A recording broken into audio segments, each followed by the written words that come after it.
রসুল পাকের প্রেমিক ছিলেন আরবের যুবকরা। আজকে আমি সেই প্রেম দেখি কুয়েশের যুবকদের কাছে।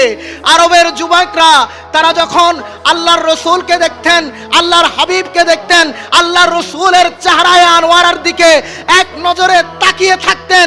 তারা দুনিয়া ভুলে যাইতেন, দুনিয়ার সব ভুলে যাইতেন।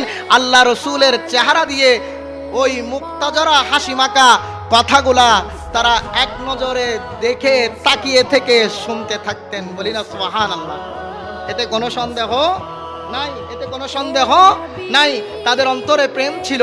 হযরতে ইউসুফ আলাইহিস সালাতু ওয়াস সালামের সূরত এত বেশি সুন্দর ছিল, এত বেশি আলোকিত ছিল, এত বেশি সুন্দর থাকার কারণে ইউসুফ নবীকে দেখে দেখে জুলাইহার আহ্বানে দেখা যায় আরবে ওই ইউসুফ নগরের মানুষরা তাদের ইউসুফ নবীর চেহারা দেখে হাত কাটতে দ্বিখণ্ডন করতে দেরি করেন নাই। লেবু কাটতে গিয়ে হাত নয়, হাতের আঙ্গুল পর্যন্ত কেটে দিয়েছেন। সুবহানাল্লাহ।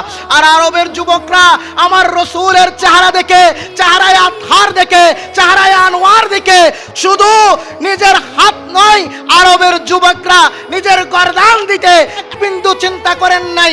উহুদের ময়দানে গিয়ে, বদরের ময়দানে গিয়ে, খন্দকের ময়দানে গিয়ে গলা কেটে নিজের জীবনকে উৎসর্গ করেছেন। সুবহানাল্লাহ।